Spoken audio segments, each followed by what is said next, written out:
नमस्कार दोस्तों, मंथन चैनल देख रहे सभी दर्शकों का स्वागत है।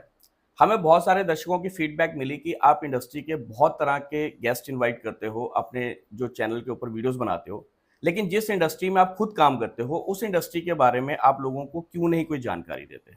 जी हाँ दोस्तों, जैसे कि आप सब लोग जानते हैं कि मैं इंश्योरेंस इंडस्ट्री में पिछले 20 साल से काम कर रहा हूँ और लगभग हर तरह के इंश्योरेंस प्रोडक्ट में हम डील करते हैं।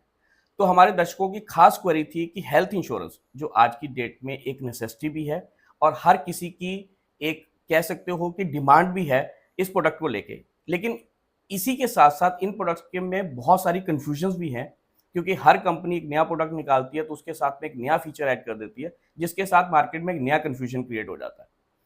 तो हमने कई बार इन सब कंफ्यूजन्स को दूर करने की कोशिश की, लेकिन कई बार क्या होता है कि जब आप एक पोजीशन पे बैठे होते हो तो कई बार कंपनीज के एम्प्लॉय वो सारी चीजें नहीं आपको बता पाते जो एक्चुअल में उनको भी पता होता है कि कहीं ना कहीं वो लूप होल्स हैं। तो हमने सोचा कि क्यों ना इंडस्ट्री के एक ऐसे दिग्गज को बुलाया जाए जिन्होंने इंडस्ट्री में काफी टाइम निकाला हो, लेकिन इस वक्त वो इंडस्ट्री में इनडायरेक्टली जुड़े हों, ताकि वो अपनी बात बेबाकी से कह सके।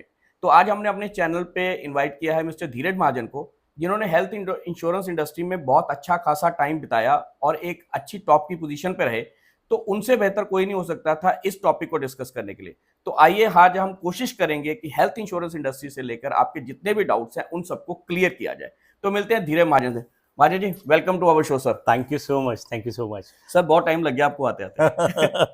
समय तो बहुत लगा, बट जैसा आपने कहा कि जब आप लोग इंडस्ट्री के अंदर होते हो, है जी ना, तो बीइंग एज अ एम्प्लॉय बहुत से लोग हैं जो नॉलेज नहीं शेयर करना चाहते, जी ठीक है। बट अपने 12 साल के करियर में I have trained all the people कि ट्रांसपेरेंसी से काम करो, बिकॉज सबसे इंपॉर्टेंट जो फैक्टर है इंश्योरेंस के अंदर वो है टर्म एंड कंडीशन। जी और जो जिस तरीके का इनिशिएटिव आपने लिया है as a channel in YouTube, वो बहुत ही बेहतरीन है। मतलब कि it's not about a particular single product, आप हर तरह के टैलेंट से और कल्चर से और इंफॉर्मेशन से लेकर डिफरेंट 360 डिग्री जो आप इंफॉर्मेशन सामने लेकर आते हो लोगों के लिए, वो रियली कमेंडेबल है। Thank you so sir. Really really appreciated. और जैसा आपने अपने दर्शकों को कमिट किया है कि हम डिटेल्ड में बात करेंगे और बिल्कुल ट्रांसपेरेंसी से बात करेंगे, ताकि अच्छी नॉलेज लोगों को पास ऑन हो जो कमी है। सो मैं पूरी कोशिश करूंगा और आप वीडियो में ज़रूर बने रहें, और पूरी कोशिश रहेगी कि हम एक एक पॉइंट पे, important point of health insurance पे पूरी डिस्कस करेंगे। सर पहला मेरा आपसे जो सवाल रहेगा कि कोविड के बाद लोगों में एक्चुअल में हेल्थ इंश्योरेंस के लिए अवेयरनेस बढ़ी है, या उस वक्त जो लोगों के खर्चे बहुत ज्यादा हुए उसके बाद उन खर्चों को पाइल अप करने के लिए लोगों ने हेल्थ इंश्योरेंस इंडस्ट्री की तरफ अपना रुख किया। कोविड से पहले की अगर हम बात करें तो health insurance was growing somewhere around 38% year on year, right, ठीक है। तो कोविड में अचानक से एक पैनिक बाइंग हुआ, और पैनिक बाइंग से ये जो रेट ऑफ ग्रोथ थी जो 38% के आसपास थी ईयर ऑन ईयर, वो एकदम से डबल हो गई, ठीक है। सो लोगों ने पैनिक बाइंग किया, बट बाद में कुछ लोगों ने उसको ड्रॉप करना भी शुरू किया, ठीक है। रियलिटी ये है इंडस्ट्री की कि इंडिया में क्या होता है कि हम लोग जब डर होता है तो डर की वजह से कुछ चीज परचेज करते हैं। तो तीन तरह के लोग होते हैं वैसे, है ना, तीन तरह का कस्टमर ऑफ सेट होता है। एक कस्टमर होता है जो बहुत स्मार्ट होता है, जब वो फॉर एग्जाम्पल कि पंच we are living in Chandigarh tricity, ठीक है, तो इसी का एग्जाम्पल देता हूँ। फॉर एग्जाम्पल कि जीरकपुर में कहीं आग लगी और मोहाली खरड़ में बैठे हुए एक पर्सन को लगा यार ये इंसिडेंट तो मेरे साथ भी हो सकता है, तो वो एडवांस में प्लानिंग करता है, ठीक है। दूसरा होता है जब उसके पड़ोस में आग लगती है तो वो जागता है, ठीक है। तीसरा होता है जब खुद का घर जल भी जाता है तो नेक्स्ट घर बड़ी मुश्किल से बनाता है, तो वो कहता है कि पिछले में शनि की दशा थी, ठीक है, अब कोई दिक्कत नहीं। तो तीन डिफरेंट माइंडसेट हैं। जो पहला माइंडसेट है वो कॉन्टिन्यूसली ग्रोथ दे रहा था। सेकंड था जो दूसरों के इंसिडेंट देखने की वजह से या फैमिली के अंदर ही कोई इंसिडेंट हुआ उसकी वजह से स्टार्टअप किया लेना इंश्योरेंस। थर्ड है उसके पास तो आप जानो समझाने भी जाओ फिर भी वो नहीं लेना चाहते, ठीक है, बिकॉज वो पहले ही नेगेटिव माइंडसेट की तरफ बैठे हुए हैं, ठीक है।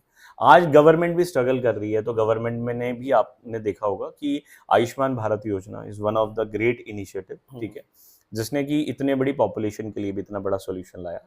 तो कोविड की अगर हम बात करें तो कोविड में लोगों ने ऐसा इंसिडेंट देखा है, हम सभी ने देखा है कि पूरी उम्र की कमाई कुछ दिनों में ही खत्म हो गई और उसके बाद इंसान भी नहीं बचा। बिल्कुल। सो अल्टीमेटली हॉस्पिटलाइजेशन जो है वो जिंदगी में सबसे बड़ा एक ऐसा चैलेंज है जो हर एक आदमी को कभी ना कभी किसी ना किसी स्टेज पे फेस करना ही पड़ेगा। बिल्कुल। और अल्टीमेटली वो सर्कमस्टांसेस दो पार्ट में आते हैं। एक पार्ट जो अर्निंग मेंबर है उसको भुगतना होता है, बिकॉज अल्टीमेटली तो उसी को ही पे करना है। और जब वो डिसीजन ऐसे ले रहा होता है तो वो डिपेंडेंट होता है अपने नॉन अर्निंग मेंबर की बातों पे, जी। ठीक है, या अपने दोस्तों से डिस्कस करता है। बिल्कुल। इसीलिए वो सही डिसीजन लेता भी नहीं है, और जब लेने की कोशिश भी करता है तो वो लोग शायद उसको नेगेटिव करते हैं, ठीक है। अब वो अल्टीमेटली जब उसकी कमी होती है हेल्थ इंश्योरेंस जैसे उसके पास नहीं है, तो अल्टीमेटली उसको तो बियर करना है, बिकॉज हॉस्पिटल कभी भी आपको उधार पे नहीं छोड़ेगा। और हॉस्पिटल एक ऐसी सिचुएशन है जहां पर आपको कोई भी टाइम नहीं दिया जाएगा। अगर आप वहां पर ये बोलेंगे मैं 4 साल बाद पैसे कमा के ट्रीटमेंट कराऊंगा, which is not practically possible. और दूसरा सर ये भी है कि हॉस्पिटलाइजेशन एक ऐसी सिचुएशन है, अगर आप किसी यार दोस्त से वैसे आप अच्छे भले वक्त में उधार मांगो ना, तो वो दे देता है कि वापस आ जाएगा। हॉस्पिटल में आदमी चाहते हुए भी नहीं देता, वो कहता है कि अगर तो ये ठीक हो गया तो ये पता नहीं रिकवरी कब आएगी, और अगर ये इसको कुछ हो गया तो हम मांग भी नहीं सकते, तो उस टाइम पे सर आपको उधार भी नहीं मिलता। डेफिनेटली। और यहाँ पर ना टाइम मिलेगा, बिकॉज वो आधे घंटे के स्पैन में है। जहाँ पर डॉक्टर ने कह दिया कि सर्जरी करनी पड़ेगी, तो दैट मीन्स 15-20 मिनट में आपको पैसा अरेंज करना पड़ेगा। अगर हम डाटा की बात करें एज पर WHO, 43% ऐसे लोग हैं आज भी जो अपना खर्चा पूरा करने के लिए, हॉस्पिटल के खर्चे पूरे करने के लिए, या तो किसी से पैसा बोरो करते हैं, उधार लेते हैं, या अपना जमीन जायदाद बेचते हैं, या अपनी पूरी जिंदगी की कमाई से डिस्ट्रॉय करके फिर ट्रीटमेंट कराते हैं। और उसमें से भी 13% ऐसे लोग हैं जो बिलो पॉवर्टी लाइन चले जाते हैं। सो एक हॉस्पिटलाइजेशन ही काफी है किसी को बर्बादी की तरफ लेके जाने में। इसमें एक चीज सर और भी आती है ना, हम लोग कई कस्टमर जिस तरह क्लाइंट से हम भी मिलते हैं, आप भी मिलते हो, कुछ लोग तो ऐसे होते हैं उनको लगता है कि जो कोविड में से बच गया ना, उसे लगता है अब तो मैं अमर हो गया, अब तो मेरे को कुछ नहीं हो सकता, तो मेरे को तो हेल्थ इंश्योरेंस चाहिए ही नहीं। नहीं, ये बात आपकी थर्ड कैटेगरी के लिए बिल्कुल फिट बैठती है। जो फर्स्ट और सेकंड कैटेगरी के लोग हैं जो वीडियो को देख रहे हैं और समझ भी पा रहे हैं, तो वो इस बात से बिल्कुल एग्री करेंगे। वो समझ चुके हैं, है ना, जो समझदार है वो इंसिडेंट का, कुछ लोग इंसिडेंट का वेट कर रहे थे और कुछ लोग प्रैक्टिकली ही देख चुके थे, वो उन्होंने एडवांस प्लानिंग करी है, वो चलते आ रहे हैं, वो चला रहे हैं। मैंने 2014 में जब इस जर्नी को स्टार्ट करा एज अ सेल्स मैनेजर, तो तब भी बहुत से ऐसे कस्टमर हमें मिले जो किसी PSU कंपनी से पिछले 15 सालों से, 2014 से भी 15 साल पहले उनका पॉलिसी चल रहा था और कंटिन्यू आज भी चल रहा है, ठीक है। तो ऐसे भी लोग हैं। सेकंड ऐसे हैं जो आज कोविड के बाद अग्रेसिव हुए हैं, अच्छी बाइंग कर रहे हैं, और आप ये देखेंगे कि कवर अमाउंट भी लोगों को समझ आ गया है कि 5 लाख 10 लाख रुपए इज नॉट इनफ, ठीक है। बट जो थर्ड कैटेगरी जिसकी बात आप कर रहे हैं वो हैं, और शायद उनको चेंज करना इम्पॉसिबल है। अच्छा सर, इसमें एक चीज और जुड़ के आती है, जैसे अभी आपने सम एश्योर्ड की बात करी, एक नॉर्मल अगर हम बात करें किस एज ब्रैकेट के लिए कितना सम एश्योर्ड एक डिसेंट आप कहेंगे जो होना चाहिए? वैसे तो जैसे जैसे टाइम बढ़ता है उस हिसाब से खर्चे बढ़ते जाते हैं, तो टाइम के हिसाब से आपको अपना कवर बढ़ाते रहना चाहिए, लेकिन फिर भी एक स्टार्टअप अगर किसी ने लेना है तो एक डिसेंट अमाउंट, जैसे सपोज करो एक अर्ली है, अभी 30s में है, 2 लोग हैं, शादी हुई है, उनके पास क्या कवर होना चाहिए? अगर 40 में आपके पास 2 बच्चे हैं तो क्या होना चाहिए? या 50 में आपके जब बच्चे टीन एज में पहुंच गए तो क्या कवर होना चाहिए? बहुत अच्छा क्वेश्चन है। 2 चीज़ों में मैं आपको इसका आंसर दूंगा। पहला तो आप ये समझें कि किसी भी एज पे कोई भी बीमारी पॉसिबल है जी, ठीक है। तो ये कहना बड़ा मुश्किल है कि अगर कम एज है तो सम इंश्योर्ड ज़्यादा चाहिए या कम चाहिए जी, ठीक है। फॉर एग्जांपल कि अगर किसी को लीवर ट्रांसप्लांट की नौबत आती है तो वो 10 साल के बच्चे को भी आ सकती है, 25 साल को भी, एडल्ट को भी आ सकती है, 40 साल को भी आ सकती है, 60 साल को भी आ सकती है, 70 को भी आ सकती है।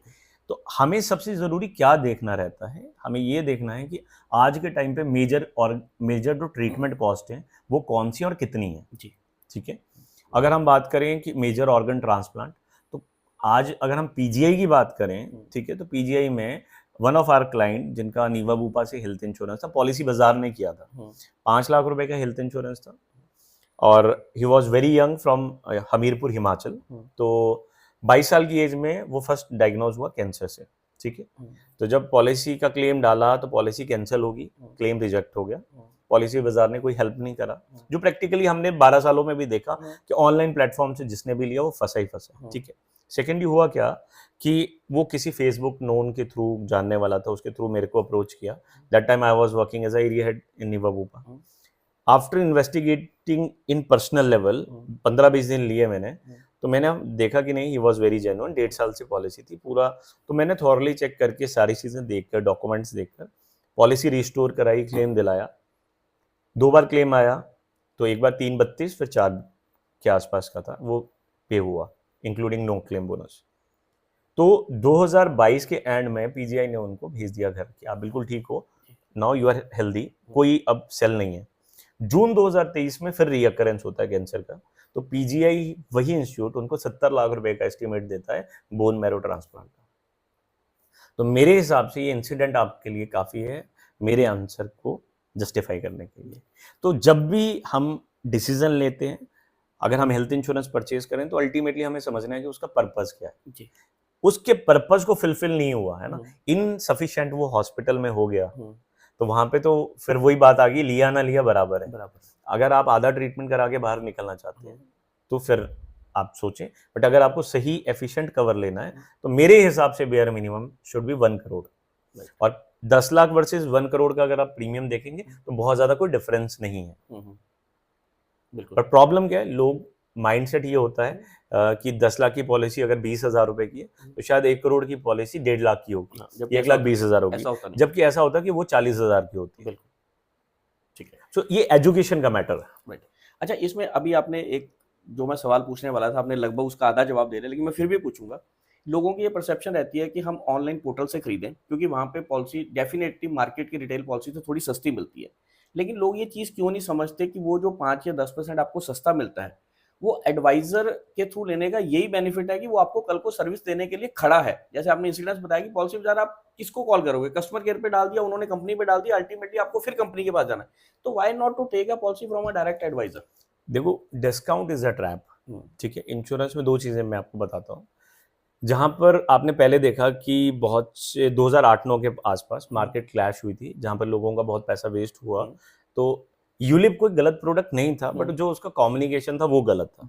लोगों की एक्सपेक्टेशन ये बनाई गई कि आपका जो ये कुछ लोग रिटायर हुए थे, उनकी पूरी उम्र की पूंजी थी, उन्होंने पूरी लगा दी, ये सोच के कि 2 साल में 3 साल में पैसा डबल होगा। तो इंश्योरेंस की जो डेफिनेशन बनाई गई वो स्कीम बना दी गई है कि मैं यहाँ से 20,000 रुपए दूंगा और 5 लाख 10 लाख का क्लेम लूंगा। बिल्कुल ठीक है। अब ये जो मानसिकता बनी लोगों की, तो उस मानसिकता से ये बन गया कि शायद इंश्योरेंस एक स्कीम है जिसमें हम पैसा डालेंगे और उससे बेनिफिट ले लेंगे। बिल्कुल ठीक है। अब बाय द टाइम जब वो 2 साल 4 साल क्लेम नहीं आया, तो क्लाइंट को लगा यार मैं तो वेस्टेज ऑफ मनी कर रहा हूँ।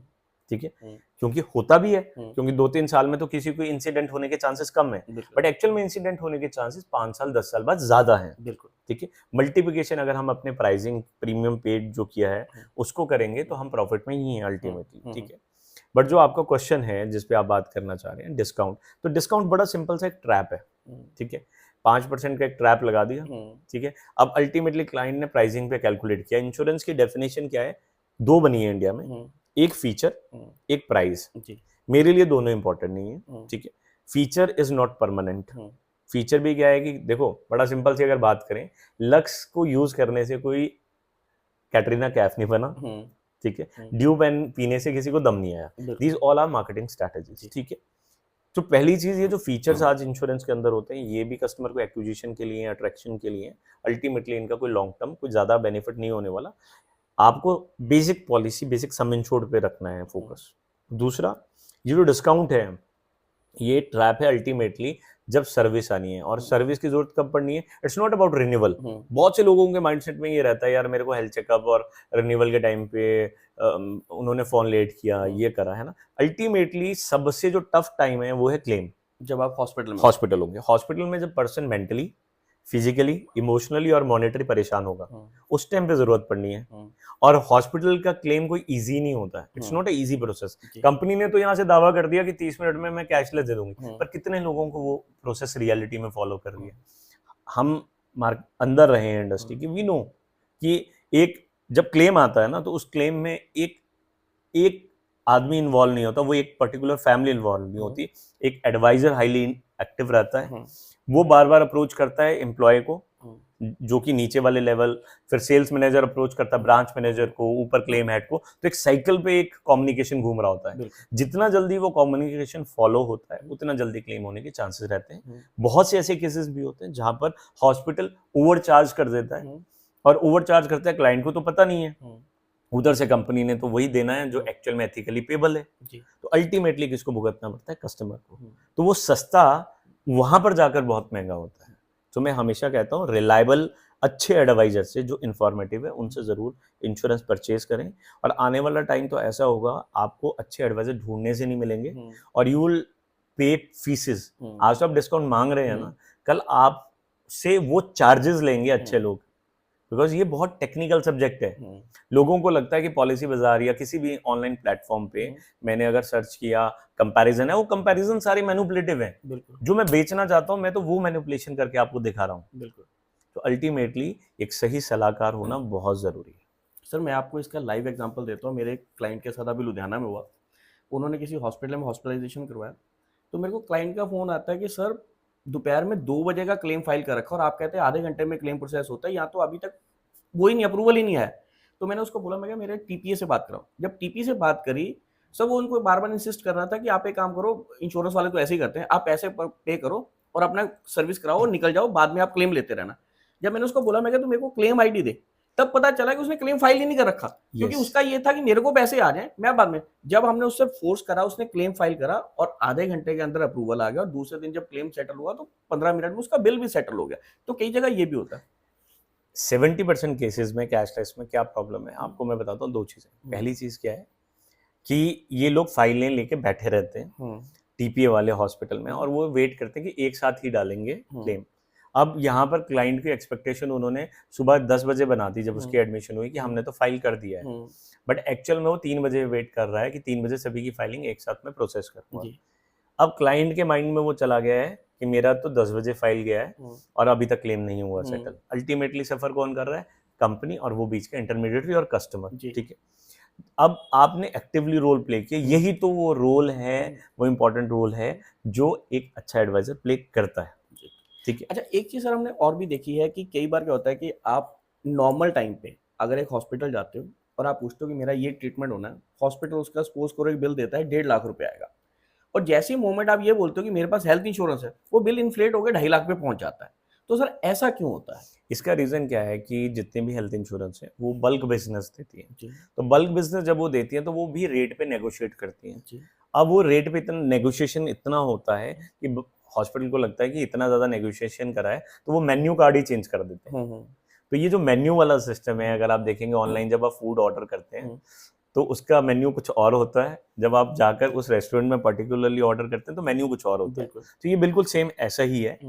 ये इसीलिए है कि हॉस्पिटल क्या है, उसके 2 इंटेंशन है। पहला इंटेंशन कि मुझे ये कैश में पैसा मिल जाए, क्योंकि कैश में आएगा, इजीली होगा। अदरवाइज कंपनी तो 15 दिन बाद मुझे पैसा देगी, बिकॉज वो एडवांस अप्रूवल लेते हैं और 10-15 दिन बाद आपस में एमओयू के अकॉर्डिंग सेटलमेंट होता है। दूसरा कि अगर कंपनी से मैं का क्लेम देता हूँ, प्रोसेस करता हूँ, तो मुझे प्रोबेबली वो ट्रीटमेंट में 50,000 रुपए कम ही देंगे, तो ज्यादा अच्छा है कि मैं यहाँ से ले लूँ। एक्चुअल में इंश्योरेंस होने का बेनिफिट है कि रियलिटी में वो आपसे ज्यादा चार्ज नहीं कर सकता, बिकॉज इंश्योरेंस की पकड़ है हॉस्पिटल पे। और वो हम तो एक पेशेंट जा रहे हैं, ठीक है, अगर मैं एडवाइजर हूँ, मैं एक काउंसलर हूँ, तो मेरे 1000 कस्टमर है तो 1000 तो एडमिट नहीं हो रहे, तो एवरेजली 1 से 2 लोग एडमिट हो रहे हैं पर डे। ठीक है, तो उन जो इंश्योरेंस कंपनी उनके बाद तो लाखों लोग हैं जो उनके कस्टमर हैं, उनका डेली क्लेम आ रहा है, तो उनका जो दबदबा है या उनकी जो अंडरस्टैंडिंग है क्लेम्स को लेकर वो बहुत सॉलिड है। तो इंश्योरेंस लेने के साथ आज के टाइम पे आप ज्यादा सेफ हैं बजाय आप इंडिविजुअली जा रहे हैं। अच्छा, इसमें सर एक चीज और आती है कि कई बार कंपनीज जैसे प्लान सर्जरीज होती हैं, हम लोग प्री अप्रूवल ले लेते हैं, प्री अप्रूवल भी आई हुई है, हॉस्पिटल के पास पता है कि ये क्लेम सेटल होना है क्योंकि कंपनी ने प्री अप्रूवल दिया, इट मींस कि ये क्लेम सेटल होना है, लेकिन फिर भी वो एडमिशन के टाइम से आपके 5,000, 10,000 या 20,000 आपको बोलते हैं कि आपको डिपॉजिट देना ही पड़ेगा। हम इस बात के लिए कई बार इंश्योरेंस कंपनीज के साथ भी फाइट कर चुके हैं कि सर जब प्री अप्रूवल है तो क्यों हॉस्पिटल चार्ज करता है। हॉस्पिटल से भी लड़ते हैं कि जब आपके पास प्री अप्रूवल है, क्लेम तो सेटल होना, क्यों प्री अप्रूवल होते हैं, और दोनों कोई भी उसका सही ढंग से जवाब नहीं देता। एक्चुअल में रियलिटी ये है कि हॉस्पिटल को ये डर होता है, बिकॉज क्या होता है, जो हेल्थ इंश्योरेंस है उसके अंदर आज तो कुछ चीजें एड ऑन हुई है नहीं, पहले क्या था कि नॉन पेबल आइटम्स होती थी, जैसे कि कंज्यूमेबल कवर नहीं होता था, फाइल चार्जेस कवर नहीं होते थे, पर्सनल कंफर्ट आज भी कवर नहीं होता। ठीक है, तो फॉर एग्जांपल कि किसी अब बहुत से ऐसे अनप्रोफेशनल एजेंट्स भी हैं, ऑनलाइन प्लेटफॉर्म्स हैं या बैंक्स हैं जो इनडायरेक्टली फ्रॉड्स करते हैं ये बोलकर कि आपने 10 लाख की पॉलिसी ले ली, आपको पूरा क्लेम मिलेगा, बट उन्होंने टर्म एंड कंडीशन तो हमें बताई नहीं। और बीइंग एज अ कस्टमर हम भी क्या जानना चाहते हैं, क्या मिलेगा। हम कभी ये पूछते ही नहीं कि क्या नहीं मिलेगा। क्वेश्चन ये पूछना चाहिए क्या नहीं मिलेगा, अगर मिलेगा तो किस कंडीशन पे मिलेगा। तो होता क्या है कि ये जो नॉन पेबल आइटम्स हैं तो उनको लगता है बाद में ये कहीं मुझे कट ना लग जाए, तो एडवांस में ही वो अपने एक्सपीरियंस से ये चीजें मांगते हैं, जस्ट अ सिक्योरिटी अमाउंट। ठीक है, इसमें मैं आपको देना चाहूंगा, मेरे साथ ये बहुत बार होता है, कस्टमर मेरे को पूछता है सर क्या क्या मिलेगा, मैं उसको बोलता जो मिलेगा ना वो तो कंपनी एडवर्टाइज कर रही है, मैं आपको वो बताऊंगा जो आपको नहीं मिलना है, ताकि जब आप हॉस्पिटल जाओ ना मेंटली प्रिपेयर हो कि मेरे को ये वाली चीज नहीं मिलने वाली है, इसके लिए मैं किसी से फाइट ना करूं। करेक्ट। अब सर एक हॉस्पिटलाइजेशन में एक बहुत बड़ा एक आप इसको ट्रैप कह लीजिए या आप इसको एक अनएथिकल प्रैक्टिस कह लीजिए। क्लाइंट बीमार हुआ, वो हॉस्पिटल गया, हॉस्पिटल ने उसको हॉस्पिटलाइजेशन कर दिया, उसका ट्रीटमेंट कर दिया, कंपनी कई बार ये कह के रिजेक्ट कर देती है कि इसमें हॉस्पिटलाइजेशन की जरूरत नहीं थी। अब सर क्लाइंट को ये नहीं पता कि इसमें हॉस्पिटलाइजेशन लगना है या नहीं लगना है।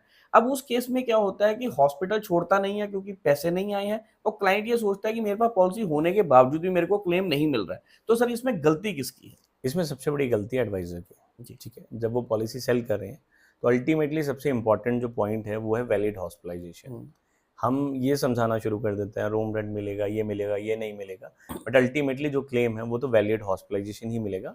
यहाँ पर कंपनी बिल्कुल गलत नहीं है। नहीं, ठीक मैं है, कह रहा हूँ सर वैलिड हॉस्पिटलाइजेशन, लेकिन कंपनी ये कहती है एक कि एक इसमें पॉइंट पे बात हॉस्पिटल करते चाहिए नहीं हैं, थी। एक एक पॉइंट पे, बिल्कुल उसी को कह रहा हूँ ना। हाँ। वो इनवैलिड नहीं है, वो इनवैलिड है। हम्म। वैलिड हॉस्पिटलाइजेशन का मतलब है जहां पर आपको मेडिकली नेसेसिटी है। जी।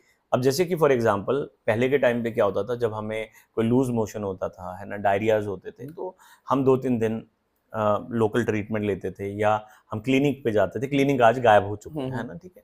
तो एक नॉर्मल सी मेडिसिन लेकर हम बिल्कुल ठीक हो जाते थे। राइट। बट आज लोग भी मिसयूज करते हैं, मिसअंडरस्टैंड करते हैं, शायद इसलिए मिसयूज होता होगा इनडायरेक्टली, या कुछ डायरेक्टली भी करना चाहते हैं, और उनको लगता है कि मेरी तो इंश्योरेंस आज पैसे पूरे करने की बारी आई है, तो चलो एडमिट हो जाते हैं। अब हॉस्पिटल को ये चीज पता है कि ये क्लेम पेबल नहीं है, बट वो तो they are working like a business houses, तो वो क्या करते हैं, तो ठीक है, लड़ाई तो इनकी कंपनी के साथ होगी, मेरे साथ तो नहीं होगी, मैं तो क्लोज करूंगा अपनी सेल। तो वो फोकस करता है, वो कहता है कि जी आप क्या करो, 24 घंटे 48 घंटे के लिए एडमिट हो जाओ।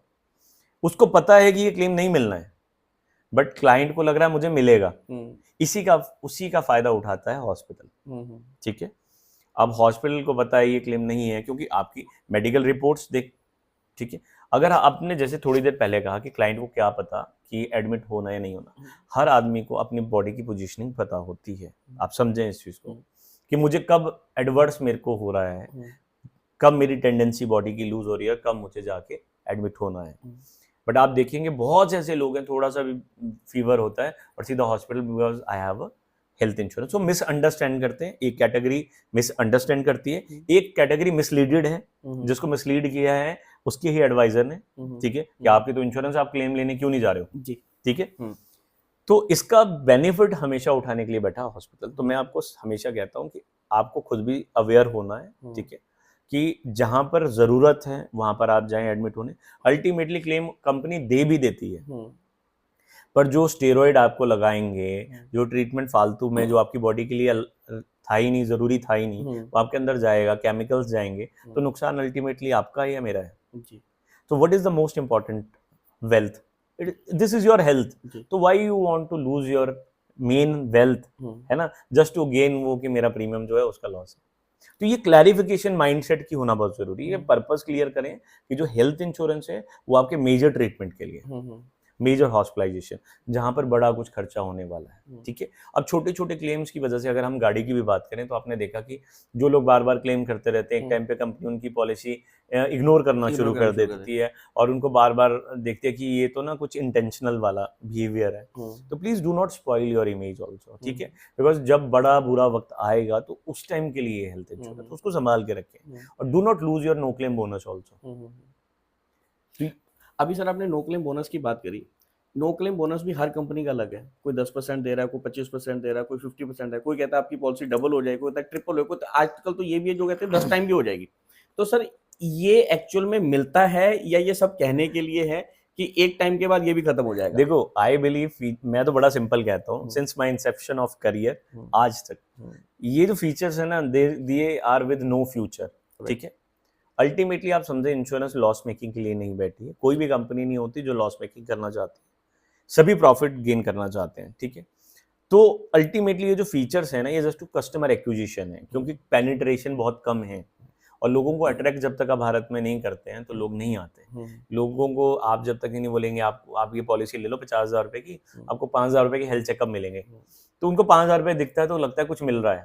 लोगों का माइंड सेट क्या है हेल्थ इंश्योरेंस को लेके, पहले उस पर बात करते हैं कि हेल्थ इंश्योरेंस की सबसे बड़ी प्रॉब्लम कस्टमर के लिए ये है कि वो इन फीचर के बिहाफ पे एक ऐसा डिसीजन ले लेता है, वो ले लेता है 5 लाख का सम इंश्योर्ड या 10 लाख का सम इंश्योर्ड। हाँ कि मेरे 5 साल के तो 25 लाख हो ही जाना। तो मैं आपको आज बड़ी एक इन्फॉर्मेटिव कंडीशन बताता हूँ। Insurance is all about term and condition. जी। तो देयर आर 2 क्लॉज, एक है प्रोडक्ट मॉडिफिकेशन क्लॉज, एक है प्रोडक्ट विड्रॉल। जी। ये दोनों कंपनी को ये राइट देते हैं कि 90 दिन पहले वो रिन्यूअल के आपके टाइम, उससे 90 दिन पहले कस्टमर को इंटीमेट करेंगे कि हमने ये प्रोडक्ट विड्रॉ कर दिया और सिमिलर से किसी प्रोडक्ट में आपको कंटिन्यू करेंगे। अब सिमिलर से प्रोडक्ट का मतलब है आपका जो सम इंश्योर्ड है ना, वो आपकी रियलिटी है, वो आपसे कोई नहीं छीन सकता, because life long renewal is guaranteed. जी। अब वो लाइफ लॉन्ग रिन्यूअल दे रहे हैं आपको अदर प्रोडक्ट में सिमिलर से, उसमें फीचर निकाल दिए हैं। तो अल्टीमेटली जो सम इंश्योर्ड है आपका, वही आपकी रियलिटी है जो फ्यूचर में आपके साथ होगा, ठीक है। Second, product modification. Product modification ये राइट देता है कि ऊपर नीचे कर लो, प्राइस बढ़ा लो, फीचर आज तो बढ़ा रहे हैं क्योंकि अभी क्लेम रेशियो उतना ज्यादा नहीं बढ़ा है। आपने देखा पिछले 5-6 सालों से हर 2 साल में कंपनी अपना प्रीमियम बढ़ाती है, ये कहकर कि मेरा क्लेम बढ़ रहा है तो मेरा रिस्क एपेटाइट कम हो रहा है, तो प्लीज मैं प्रीमियम बढ़ाऊंगी। अब प्रीमियम बढ़ा रही है, वो भी एक सर्टेन लिमिट तक बढ़ा पाएगी, फिर आएगी बारी इनको विड्रॉ करने की। जैसे auto restoration, booster benefit, auto recharge, ये बड़े खतरनाक से फीचर हैं जिन पे आपको अपने डिसीजन नहीं लेने चाहिए, इन पे डिपेंडेंट ना रहे। ये रिलायबल फीचर्स लॉन्ग टर्म पे नहीं है, क्योंकि 5 years down the line, 10 years down the line जब आपको उसकी जरूरत पड़ेगी और आपको लग रहा होगा कि मेरी 10 लाख की पॉलिसी है और वो मुझे तो 1 करोड़ का क्लेम दिला देगी, नो बॉस, आप ट्रबल में होंगे। आपको 10 lakh maximum no claim bonus अगर उस टाइम हुआ तो 20 लाख मिल जाएगा, उससे ऊपर नहीं मिलेगा।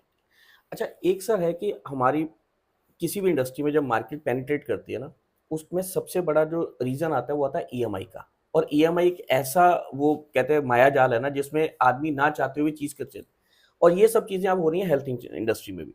हेल्थ इंश्योरेंस भी ईएमआई पे मिल रहा है और कस्टमर को ये लगता है कि मेरे को 20% देना है, बाकी मेरे को ईएमआई पे देनी है, और अगर बीच में क्लेम आ गया तो मेरे तो पैसे पूरे हो जाएंगे, मैं बाद में ईएमआई नहीं भी दूंगा। सर एक्चुअल में रियलिटी क्या है? जहां तक मैं कस्टमर को समझाता हूँ कि सर अगर आपकी जितनी ईएमआई पेंडिंग होगी ना, जिस दिन आपका क्लेम आएगा, कंपनी पहले अपना पैसा पूरा करेगी, उसके बाद आपको देगी। सर अब सच्चा आप बताओ। रियलिटी ऐसी ही है, बिल्कुल रिकवर होके ही क्लेम मिलेगा। ऐसा नहीं है कि कंपनी बेवकूफ है। हमें लगता है कि हम लोग स्मार्ट हैं, बहुत स्मार्ट है, बट कंपनी ना, मतलब हमसे बहुत ज्यादा स्मार्ट। बिल्कुल। आज जिस प्रोडक्ट को मैनिपुलेट करने के बारे में हम सोच रहे हैं, उस इंडस्ट्री को स्टार्ट किया है किसी ने, तो उनकी विजनरी थिंकिंग है, उनका लॉन्ग प्रोस्पेक्टिव है, वो सारे एंगल्स को जानते हैं, ठीक है। तो पहली चीज तो आप अपने आप को मिसलीड मत करें, आप कंपनी को मिसलीड नहीं करें, एक्चुअल में आप अपने आप को मिसलीड करें, पहला है, ठीक है।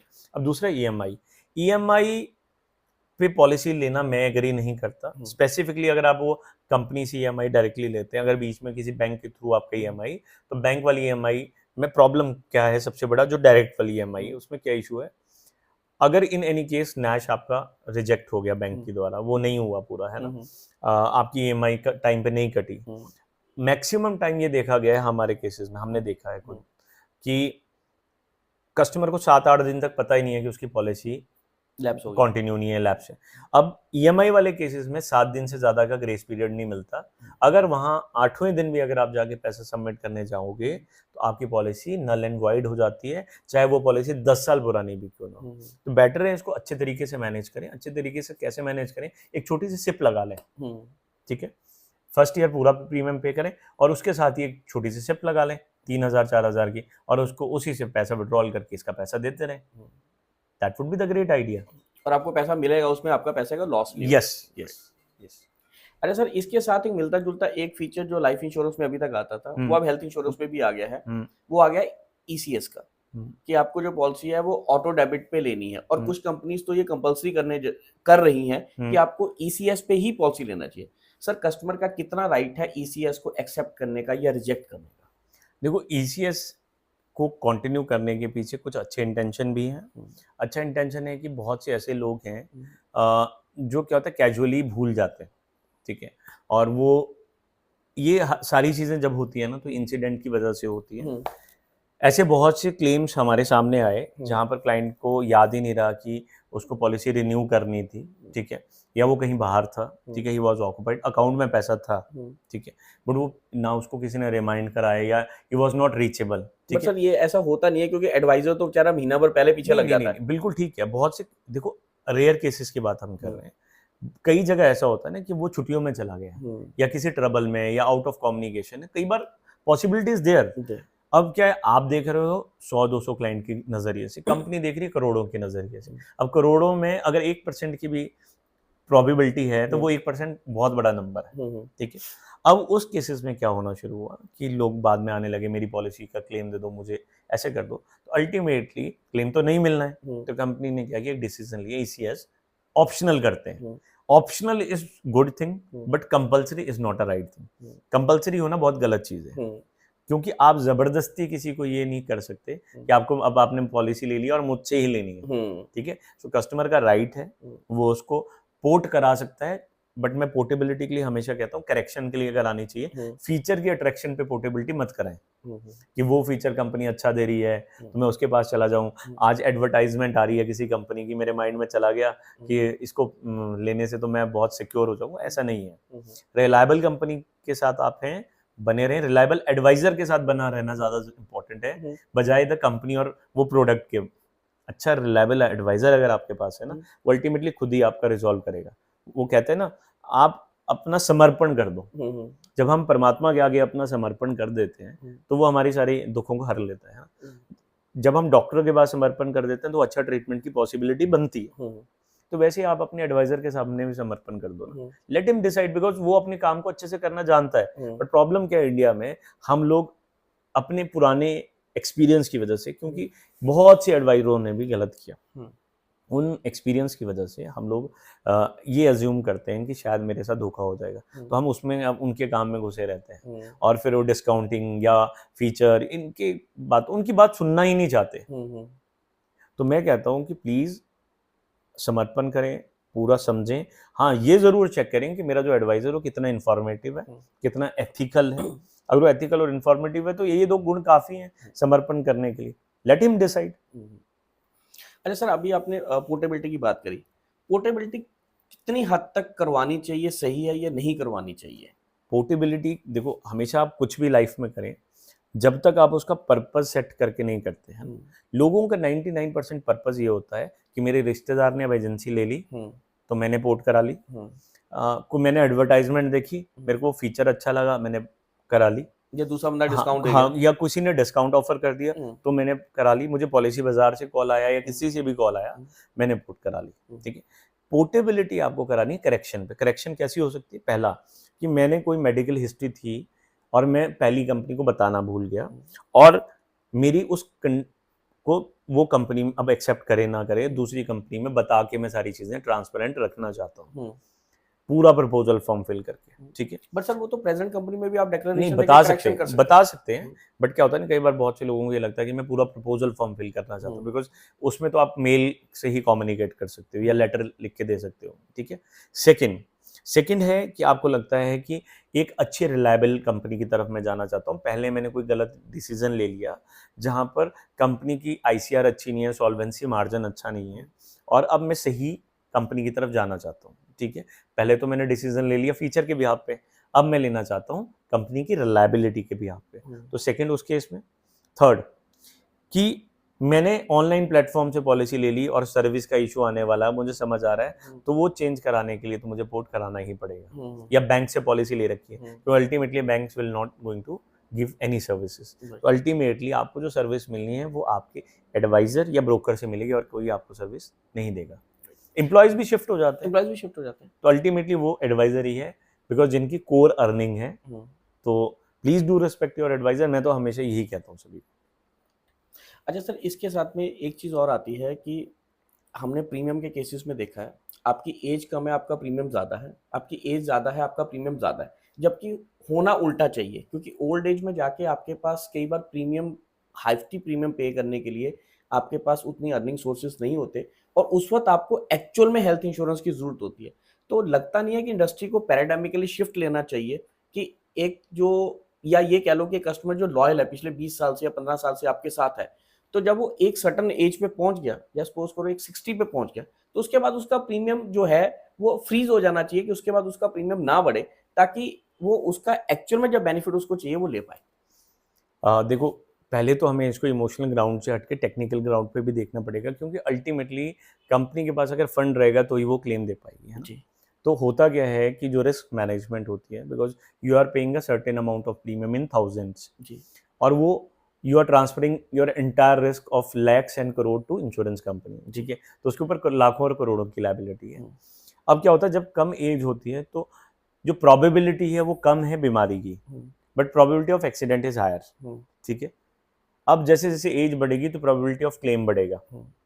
अगर मैं बात करूं एज अ प्रीमियम पेयर की, तो मेरे लिए पहले 2-3 साल, 4 साल, 5 साल प्रीमियम देते हुए तो मुझे ये लगेगा यार मेरे को तो दिया फालतू में, वेस्ट हो गया, जी। ठीक है? बट जैस तो कंपनी के लिए शायद वो पहले 4-5 साल प्रॉफिटेबल है, ठीक है? अब जैसे समय बदलता है, जैसे ही 10 साल होते हैं तो कंपनी के लिए वो लॉस मेकिंग होना शुरू होता है, जी। और कस्टमर के लिए प्रॉफिटेबल होना शुरू होता है, बिकॉज बाय द टाइम आपको जरूरत पड़ने वाली है। फॉर एग्जाम्पल कि आपका एज ग्रुप है लेस देन 35 और आपकी 2 adult + 1 चिल्ड्रन की फैमिली है, ठीक है? आपके पास 50 लाख रुपए का सम इंश्योर्ड है, तो अच्छी सी रिलायबल कंपनी का प्रीमियम आप देंगे इस एज में somewhere around 29 to 30,000 rupees for 50 lakh rupees, हद तक 35,000 रुपीज, 35,000 ऑन हायर सेट समझ लेते हैं। अब 35,000 आज है, आपकी बात बिल्कुल ठीक है, ए स्लैब चेंज होगा, प्रीमियम बढ़ेगा, तो मैं आज से उसको 40,000 मान लेता हूँ। Let us calculate for next 10 year, तो 4 लाख रुपए आपने दिया। अब 10 सालों में एक बार भी जरूरत पड़ी तो 50 लाख रुपए आपके पास सपोर्ट है। Are you getting me? So अभी जो हायर एज वाला बात है, बिल्कुल जब हम ऊपर जाते हैं तो हमारी इनकम सोर्सेज ड्रॉप होते हैं और रिस्क बढ़ता है, ठीक है? अब अल्टीमेटली यहाँ पर एक पॉइंट देखने वाला है कि मैंने अपने प्रीमियम्स जो है मैनेज करें या नहीं करें सिस्टमेटिकली, क्योंकि कंपनी ने तो प्रीमियम बढ़ाना है, वो बढ़ेगा, ठीक है? और एज के हिसाब से प्रीमियम पहले ही बता है, और सर्टेन अगर चेंजेस करती है तो परसेंटेज ऑफ उस पर एप्लीकेबल होगी, प्रीमियम बढ़ेगा, ये बात आप मान के चलें, कोई ऐसा चेंजेस नहीं आने वाला, क्योंकि उस टाइम पे रिस्क ज़्यादा बढ़ेगा। तो सिस्टमेटिकली आपको थोड़ा सा यहाँ पे अप्रोच फॉलो करनी चाहिए कि आप साथ में कोई एक इन्वेस्टमेंट साथ में लिंक रखें, प्योर इन्वेस्टमेंट जो आपको कंपाउंड रिटर्न देती रहे, और एक सपोर्ट सिस्टम आपका बना रहे आपको प्रीमियम पे करने के टाइम पे, ताकि वो किसी भी स्टेज पे वो प्रीमियम महंगा ना लगे, बिकॉज अल्टीमेटली वो सारे प्रीमियम ज़्यादा महंगे हैं जो आपको रिटर्न देने की कोशिश कर रहे हैं, बट एक्चुअल में वो रिटर्न नहीं दे रहे, और ये प्रीमियम एक्चुअल में सस्ता है बिकॉज अल्टीमेटली ये आपको सबसे बड़ी सपोर्ट सिस्टम देने वाला है। तो आपको पर्पस क्लियर करना है, ये महंगा नहीं है, महंगा हॉस्पिटलाइजेशन है, महंगा हॉस्पिटलाइजेशन। यस, अगर आपने गलत प्रोडक्ट परचेज करा है, आपने किसी के कहने पर कि 5x मिलेगा, 10x मिलेगा, बहुत से लोग कंपेयर करते हैं, यार आज तो मैं 36 का हूँ, एक्स कंपनी का प्रीमियम भी ऑलमोस्ट सेम है, वाई का भी या जेड का भी 1,000 रुपये का डिफरेंस है, तो मैं तो इस फीचर वाली पॉलिसी में चला जाता हूँ। वो ये देखते नहीं है कि 51 के बाद प्रीमियम उसका कितना बड़ा हुआ है, अभी 56 के बाद एक ड्रास्टिक चेंज होता है, and there are few companies जो बूस्टर बेनिफिट की बातें कर रही है, वो हर साल प्रीमियम चेंज करती है, और ये 45 के बाद जो ड्रास्टिक चेंजेस आने शुरू होते हैं उस पर कंपैरिजन करते ही नहीं है। तो कंपैरिजन करना बहुत ज़रूरी है। क्या आपका अच्छा रिलायबल एडवाइजर है जो आपके लिए कंपैरिजन करे, ये क्वेश्चन मार्क है। तो डिस्काउंट लेना है या नॉलेज लेनी है, ये आपको डिसाइड करना है। बिल्कुल। इसमें सर एक चीज़ और आती है कि कंपनी जैसे ब्रैकेट्स बनाती हैं कि 36 से 45 का प्रीमियम ये है, 45 के बाद भी 5-5 साल की ब्रैकेट शुरू हो जाती है, और कस्टमर ये सोचता है मैंने 36 साल में पॉलिसी ले ली है तो 45 साल तक तो मेरा प्रीमियम बढ़ना नहीं है। लेकिन वो ये चीज़ नहीं समझते कि अगर कंपनी ने उस स्लैब का प्रीमियम बढ़ा दिया तो आपको बढ़ा हुआ प्रीमियम देना पड़ेगा। जबकि जब बेचा जाता है या बोला जाता है, आज एक कंपनी है जो बड़ी कंपनी ये कह रही है कि आपने 36 साल की एज में पॉलिसी ले ली तो 45 तक आप सेम प्रीमियम दोगे, तो कस्टमर सोच रहा है कि मेरे को जब तक क्लेम नहीं आएगा, चाहे मैं 50 की एज में चला जाऊँ, मैं सेम प्रीमियम दूंगा। लेकिन अल्टीमेटली अंडर होल ये सिचुएशन अब पता चल रही है कि अगर उस स्लैब का प्रीमियम बढ़ जाएगा तो वो बढ़ेगा। ये सच है गलत है? बिल्कुल सच है। देखो प्रीमियम तो बढ़ेगा क्योंकि ए स्लैब ऑलरेडी डिस्क्लोज्ड है, ठीक है। ए स्लैब कैसे होता है? 0 to 35, 36 to 45, 46 to 50, 51 to 55, फिर 5 ईयर्स का स्लैब है, ठीक है। कुछ कंपनीज में 75 के बाद फ्रीज हो जाता है, कुछ कंपनी में 80 के बाद फ्रीज होता है, कुछ कंपनी में फ्रीज ही नहीं होता, वो चलता रहता है, ठीक है। अब दूसरी बात आती है कि क्या जब आपने पॉलिसी परचेज करी तो क्या आपने कैलकुलेशन नेक्स्ट भी करी कंपैरिजन के टाइम पे? हम लोग कंपैरिजन कहाँ करते हैं? सिर्फ फीचर पे करते हैं। प्राइसिंग पे भी क्या करते हैं? मेरे को डिस्काउंट दे रहा है आज, 500 रुपए ये कंपनी सस्ती पड़ रही है, वो तो देख लिया। या फ्यू कंपनी जो नीचे वाली एजेस में कम है पर ऊपर वाली एजेस में बहुत ज्यादा हाई है, वहां उनका difference of premium more than 80% है। तो ये चीजें, ये फैक्टर समझना, वन कि परमानेंट एक्सक्लूजन्स क्या है, पॉलिसी की लिमिटेशंस तो नहीं है, टर्म एंड कंडीशन क्लियर होनी चाहिए, क्या आपने पूरी इंफॉर्मेशन अपनी मेडिकल दी है या नहीं दी है। फॉर एग्जांपल आपने इस बहुत अच्छी कंपनी का प्रोडक्ट ले लिया, आपने सम इंश्योर्ड भी 2 करोड़ 3 करोड़ परचेज कर लिया, बट आपने डिस्क्लोज ही कुछ नहीं करा, तो आपकी पॉलिसी तो नल एंड वॉइड है, ठीक है। तो अल्टीमेटली बहुत से इंपॉर्टेंट फैक्टर्स हैं जिन पे आपको सोचना है, उनके बिहाफ पे डिसीजन लेना है। अब सर आता है इस इंडस्ट्री का लास्ट प्रोडक्ट पर्सनल एक्सीडेंटल। जब हम किसी को पर्सनल एक्सीडेंटल के लिए अप्रोच करते हैं ना, तो बंदा ये कहता है कि यार मेरे को गाड़ी के साथ 15 लाख रुपए का एक्सीडेंटल फीचर आजकल हर गाड़ी के साथ मिलता है, और वो 375 या मैक्सिमम 575 में मैक्सिमम एक लिमिट है जिसमें 15 लाख रुपए का आ जाता है। लेकिन दूसरी तरफ जब हम पर्सनल पीए अलग से देने जाते हैं, वो 15 लाख रुपए की पॉलिसी शायद 3.5 या 4 हज़ार रुपये में आती है। तो लोग ये कहते हैं कि मैं वो 3.5-4 हज़ार रुपये क्यों खर्चूं जब मेरे को वही चीज़ 350 में मिलती है। सर इनमें डिफरेंस क्या है? पहली चीज़ तो आपको एज ए एडवाइजर ये चीज़ बड़ी क्लियर करनी है कि ये जो लास्ट प्रोडक्ट नहीं है, सेकंड इंपॉर्टेंट इंश्योरेंस प्रोडक्ट है। हम तो करते हैं, लेकिन आपके थ्रू हम क्लियर करवाना चाहते हैं, लोग हमारी बात पे यकीन नहीं करते। सेकंड इंपॉर्टेंट इंश्योरेंस कवर्ड है ये, बाय द लाइफ आपको सपोर्ट करेगा, और ये 5 लाख 10 लाख 15 लाख का कवर नहीं है। पहली चीज़ तो आप ये समझें, ठीक है। मैं इसको बोलता हूँ फाइनेंशियल डिसेबिलिटी, जी, ठीक है। फिजिकल डिसेबिलिटी है वो सीधा फाइनेंशियल डिसेबिलिटी को लीड करती है, जी, ठीक है। आज तो मैं बिल्कुल हेल्दी हूँ, फिट एंड फाइन हूँ, तो अर्न कर पा रहा हूँ, ठीक है। अगर मेरा एक हाथ चला जाता है तो मेरी एफिशिएंसी ड्रॉप होगी 50% से, तो मेरी अर्निंग पे जो इफेक्ट पड़ा उसको ही जस्टिफाई करेगी। अगर मैंने अपना एफिशिएंट कवर लिया, अब एफिशिएंट कवर की डेफिनेशन है कि अगर आप सैलरीड हैं तो 20 times of your annual package bare minimum, और 25 टाइम अगर आप एक बिजनेसमैन है, ठीक है। इससे नीचे का कवर नहीं लेना है, पहली चीज, ठीक है। आप सस्ता आज लेंगे, कल वो आपको महंगा पड़ेगा। कल अगर मेरे दोनों हाथ कट जाते हैं और 15 लाख रुपए का क्लेम मिलता है तो 15 लाख रुपए मेरे लिए वो जस्टिफाइड नहीं है। आप अपनी वैल्यू ही खुद कम लगा रहे हैं, ठीक है। फॉर एग्जांपल मेरी एलिजिबिलिटी 3.25 करोड़ है, तो मेरा 3.25 करोड़ का पॉलिसी है। अभी पीछे फ्यू मंथ्स बैक दीपावली में बेटी को तरफ क्रैकर का एकदम से अटैक हो गया, तो मेरे को उसको बचाने के लिए जैसे मैं हाथ डाला तो मेरा हाथ ब्लास्ट हो गया, मेरा हाथ पूरा जल गया था। तो एक हफ्ते के लिए I was not able to even ride गाड़ी, कुछ भी ना ऑफिस आने लायक था, ठीक है। तो I was having a sufficient amount of cover. तो उसमें एक बेड रेस्ट होता है। अब क्या होता है, एक्सीडेंट लीड्स टू 4 इंसिडेंट। पहला इंसिडेंट है कि बेड रेस्ट की सिचुएशन आएगी, सेकंड है कि आपकी परमानेंट डिसेबिलिटी होगी, ठीक है। थर्ड इंसिडेंट है कि पार्शियल डिसेबिलिटी हो जाएगी, और फोर्थ है डेथ, ठीक है। अभी जो पहला है ना, ये सबसे ज्यादा होता है। 100 लोग जो ड्यू टू एक्सीडेंट हॉस्पिटल जाते हैं, उसमें से 90% ऐसे लोग हैं जो बेड रेस्ट पे जाते हैं। वो बेड रेस्ट 1 हफ्ता, 1 महीना, 6 महीना, 6 साल, कुछ भी हो सकता है। अब उस सिचुएशन में कोई उनको सैलरी पे करेगा? LIC देगी? बॉल नहीं देगी। हेल्थ इंश्योरेंस तो सिर्फ ट्रीटमेंट देगी। कोई कंपनी क्या उनको सैलरी करेगी ऑफर? नहीं करेगी। तो ये पॉलिसी है जो उनको वीकली कंपनसेट करेगी। तो purpose of this policy is financial support. Sir वो ठीक है, लेकिन इसमें एक क्वेश्चन ये आ जाता है कि बेड रेस्ट की जो डेफिनेशन है, डॉक्टर ने आपको लिख दिया बेड रेस्ट पे है, लेकिन जो कंपनी वाले हैं ना, वो बेड रेस्ट की डेफिनेशन अपनी लेते हैं। अब जैसे आपने हाथ का करा, वो 90% कंपनीज ये रिजेक्ट कर देते हैं कि भाई आपका हाथ नहीं चल रहा, लेकिन आप बाकी काम तो कर सकते हो ना, तो इसकी बेड रेस्ट की जरूरत नहीं है। तो मैंने कई बार फ्रैक्चर के केस में देखा है, वो कहते हैं अगर आपकी हड्डी टूटी है तब आपकी बेड रेस्ट है, अगर आपने प्लास्टर पे हेयर लाइन फ्रैक्चर है तो उसमें वो बेड रेस्ट का क्लेम नहीं देते। बिल्कुल ठीक है। पहली चीज तो आप ये समझें कि डॉक्टर ने लिखा तो क्लेम डॉक्टर ने नहीं देना, कंपनी देगी। जी।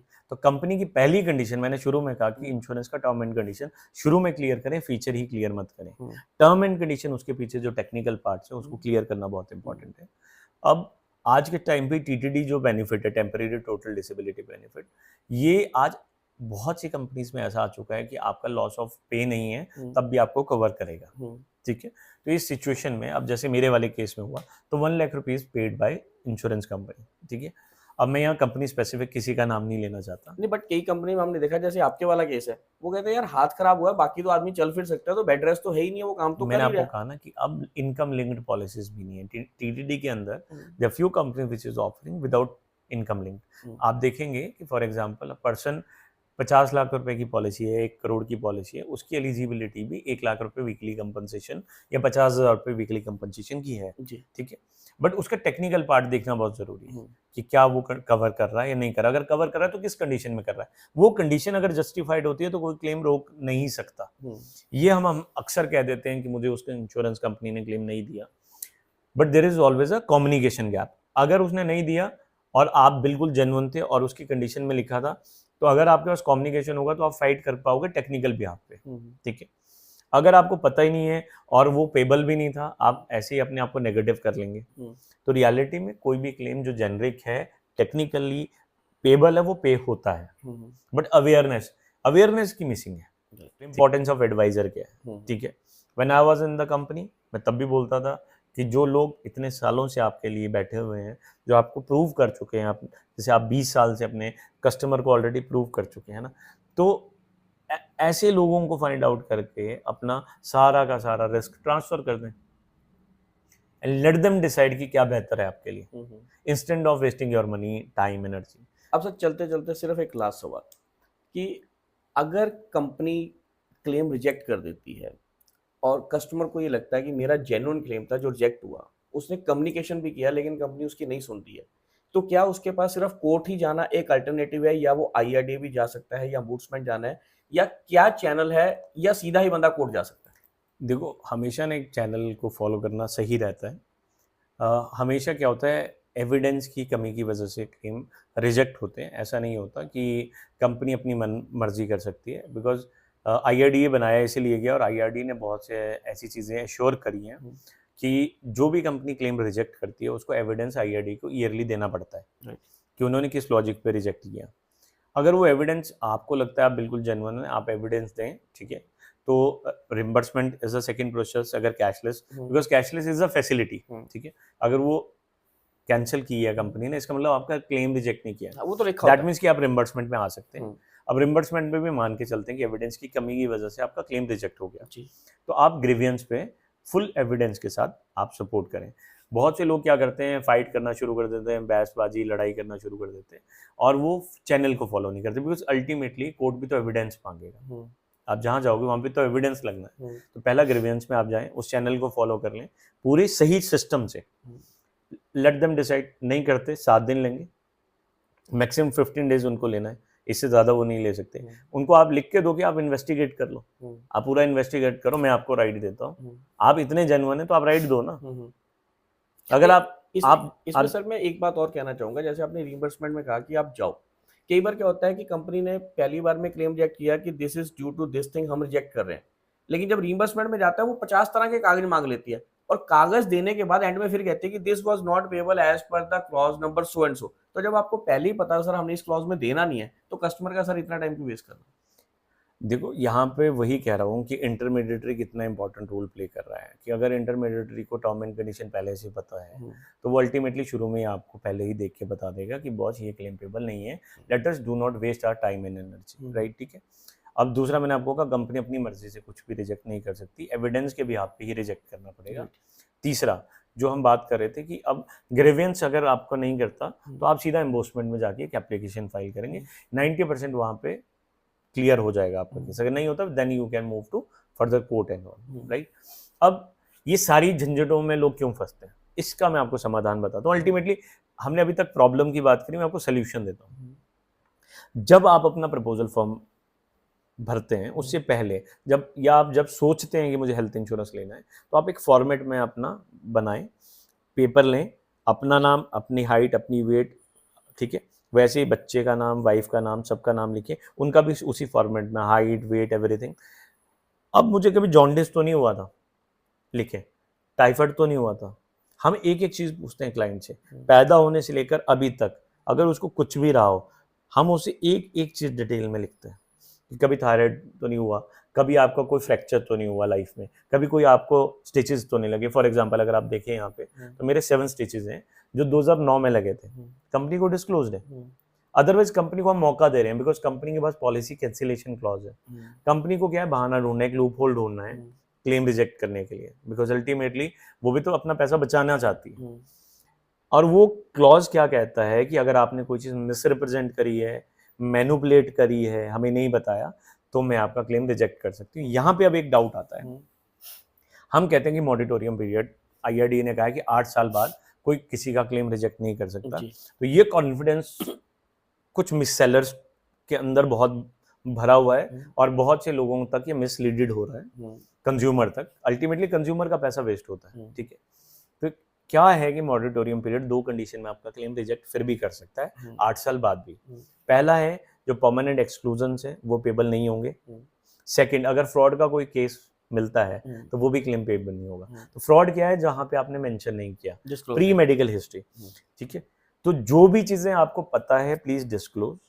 आप अगर ब्लैक एंड व्हाइट सॉलिड हैं तो आपका क्लेम, फिर आप सॉलिड है, क्लेम में आप सॉलिड है। आप वीक कहां पर होते हैं, बिकॉज आप ब्लैक एंड व्हाइट वीक रह जाते हैं, प्रपोजल फॉर्म अच्छे से फिल नहीं करते। तो ये जो ग्रे एरियाज हैं, इन पे अगर आपने शुरू में कर लिया, 2 ही चीजें हैं, कम्युनिकेशन गैप जहां पे क्लेम रिजेक्ट होता है। एक, कस्टमर को पता ही नहीं होता कई बार कि मेरा क्लेम कवर्ड ही नहीं है। फॉर एग्जाम्पल, जैसे अब हम पंजाब चंडीगढ़ में रहते हैं, तो alcohol is a common thing, ठीक है, इज अ मेजर स्ट्रेक। मतलब अच्छे अच्छे कंपनी ऑफिशियल्स, अच्छे अच्छे एडवाइजर्स ये बात कहते हैं क्लाइंट को, सर 60 ml कवर्ड है, ठीक है। रियलिटी में आप 10 ml भी पीते हैं, और उसकी वजह से अगर आपका लीवर खराब हो जाता है, आपका हार्ट खराब हो जाता है, कोई भी पार्ट खराब हो जाता है, और उसका रीजन ऑफ कॉज अल्कोहल है, स्मोकिंग है, या कोई तरीके का सब्सटेंस है, कोई ड्रग्स है, तो वो क्लेम पेबल नहीं होता, वो परमानेंटली एक्सक्लूडेड है, लाइफ में कभी भी पे नहीं होगा, ठीक है। बट वो कॉन्फिडेंस क्या लेके बैठा हुआ है, 60 ml तो कवर्ड है। कुछ लोगों को तो ये पता ही नहीं है कि कवर्ड ही नहीं होता, कुछ लोगों को पता है, पर उनको ये मैनिपुलेट कर दिया है कि बॉस 60 ml तक जायज है। अब आप ये समझें कि बॉडी की टेंडेंसी डिफरेंट है, किसी को 30 ml ही इनफ होता है, किसी को पूरी बॉटल इनफ नहीं होती। दैट मीन्स किसी को 30 ml ही डिस्ट्रॉय करने के लिए काफी है, और किसी को पूरी बॉटल भी कम है, ठीक है। तो अब ये कंपनी तो सिंपल कहती है कि अगर लीवर, कोई भी ऑर्गन आपका इंपैक्ट होता है इन रीजन से, आपकी ऐसी हैबिट से, तो वो क्लेम पेबल नहीं है। सो permanent exclusion mean permanently excluded. तो पहला ये समझना चाहिए कि परमानेंट एक्सक्लूजन क्या है एज अ क्लाइंट। दूसरा, प्रपोजल फॉर्म में ब्लैक एंड व्हाइट में दे दो, पॉलिसी नहीं होती अच्छा है, बट बजाय कि अपना पैसा वेस्ट करने के और 10 साल बाद रोने के कि मुझे क्लेम मिले, आप कोर्ट भी चले जाएंगे, आने वाले टाइम पे कोर्ट भी गलत क्लेम सेटल नहीं होने देगा, बिकॉज अदरवाइज ऐसे ही क्लेम मिलते रहे डरा धमका के, तो कंपनी तो डिसॉल्व हो जाएंगी। अगर कंपनी डिसॉल्व होगी तो फिर तो गवर्नमेंट का पर्पस भी खत्म हो जाएगा। तो इंश्योरेंस एक्चुअल में जेन्युइन लोगों के लिए, तो जेन्युइन बनकर अपनी जेन्युइन इन्फॉर्मेशन दे, मैं गारंटी देता हूँ आपका क्लेम रिजेक्ट नहीं होगा। तो सर, अगर आज की सारी बातचीत का अगर हम जितना हमने मंथन किया, उसमें जो विचार भी निकाले और उसका जो अब संवाद एंड में निकला है, मेरे हिसाब से ये है कि एक तो आपको हेल्थ इंश्योरेंस हमेशा एक अच्छे एडवाइजर से लेना चाहिए, किसी भी ऑनलाइन पोर्टल पे नहीं जाना चाहिए। सेकंड, आपकी जितनी भी मेडिकल हिस्ट्री है, चाहे छोटी है या बड़ी, आपको वो डिस्क्लोज करके चलनी चाहिए। और तीसरा, किसी के कहने पे नहीं, अपने लाइफस्टाइल और अपनी फैमिली हिस्ट्री को देखते हुए एक अच्छा सम एश्योर्ड लेना चाहिए। ये नहीं कि मेरे दोस्त ने 5 लिया तो मैं भी 5 ले लूं तो उससे काम चल जाएगा। आई थिंक आज का हमारा जो निचोड़ है वो इतना ही निकलता है। आप कुछ ऐड ऑन करना चाहें तो आप कर सकते हैं। देखो, transparency is the most important thing, ठीक है। आप अगर ट्रांसपेरेंट हैं तो आपको प्रॉब्लम नहीं आएगी, ठीक है। प्रॉब्लम आप हमेशा, हम सुनते हैं लोगों से कि ये नहीं मिला मुझे, उसको क्लेम नहीं मिला, उसको क्लेम नहीं मिला, और हम भी वही गलती रिपीट करते हैं। जब प्रपोजल फॉर्म फिल करना होता है, मैं आपको कह रहा हूँ वो फिल करें, टर्म एंड कंडीशन को समझें। तीसरा, पर्पस को समझना सबसे इंपॉर्टेंट है।